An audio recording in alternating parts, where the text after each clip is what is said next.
আসসালামু আলাইকুম সবাইকে। আবারও নতুন আরেকটি রেসিপি নিয়ে হাজির হয়ে গেলাম। আমি আজকে আপনাদের টোনা মাছ রান্না করে দেখাবো। আপনারা এই টোনা মাছগুলো যেকোনো সুপার শপে কিন্তু পেয়ে যাবেন। এখন আমি এখানে একটা ফ্রাই প্যান বসিয়ে দিয়েছি। ফ্রাই প্যানে আমি কিছু পরিমাণ সয়াবিন তেল দিয়ে দিলাম। সয়াবিন তেলটা একটু গরম হলে তখন আমি এখানে পেঁয়াজ কুচিটা দিয়ে দেবো। পেঁয়াজ কুচিটা অবশ্যই একটু বেশি পরিমাণে দিতে হবে।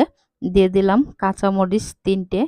দিয়ে তারপর আমি এটাকে একটু ভালোভাবে ভেজে নেব। পেঁয়াজটা ব্রাউন কালার করে নিতে হবে, তাহলে খাবারটা খেতে খুবই সুস্বাদু হয়।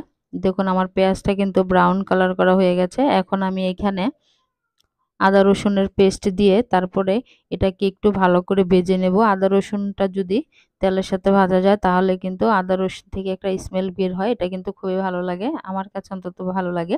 এখন আমি এখানে পানি দিয়ে দিলাম অল্প পরিমাণে, দিয়ে তারপর আমি এখানে হলুদের গুঁড়ো দিলাম, মরিচের গুঁড়ো দিলাম, দিয়ে তারপরে একটু নাড়াচাড়া দিয়ে এখানে একটা তেজপাতা দিয়ে দিচ্ছি, আমি অর্ধেক করে দিয়েছি। তারপরে দিয়ে দিলাম স্বাদ মতো লবণ, দিয়ে আমি এটাকে ভালোভাবে কষিয়ে নিয়েছি। দেখুন আমার মশলাটা কিন্তু তেল থেকে ছেড়ে আসছে, তার মানে আমার এটা কষানো হয়ে গেছে। এখন আমি কৌটাটা কিভাবে খুলতে হয় সেটা প্রসেসটা আমি আপনাদের সামনে থেকে দেখিয়ে দিচ্ছি।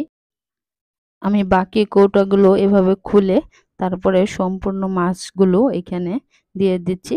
এখানে ভিতরে কিন্তু মাছের যে তেলটা ওইটা থাকে, ওইটা ফেলে দেওয়ার দরকার নেই, ওইটা সহ আপনারা দিয়ে দিবেন। দিয়ে তারপর আপনারা রান্না করবেন। দেখুন আমি কিন্তু সম্পূর্ণ মাছগুলো এখানে দিয়ে দিচ্ছি। এখানে অল্প দেখা যায় রান্না করলে এটার পরিমাণটা একটু বেড়ে যায়। এটাকে অবশ্যই একটু কষানোর মাধ্যমে রান্না করতে হবে। এখানে কোনো পানি অ্যাড করা যাবে না। আমার এই ভিডিওটা যদি আপনারা কেউ ফেসবুক পেজ থেকে দেখে থাকেন তাহলে আমার পেজটিকে ফলো দিয়ে পাশে থাকবেন, কমেন্টস করার অনুরোধ রইল।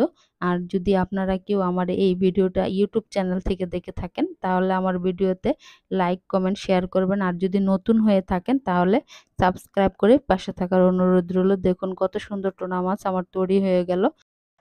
আবারও নতুন ভিডিও নিয়ে হাজির হয়ে যাব। সবাই ভালো থাকবেন। আসসালামু আলাইকুম, আল্লাহ হাফেজ।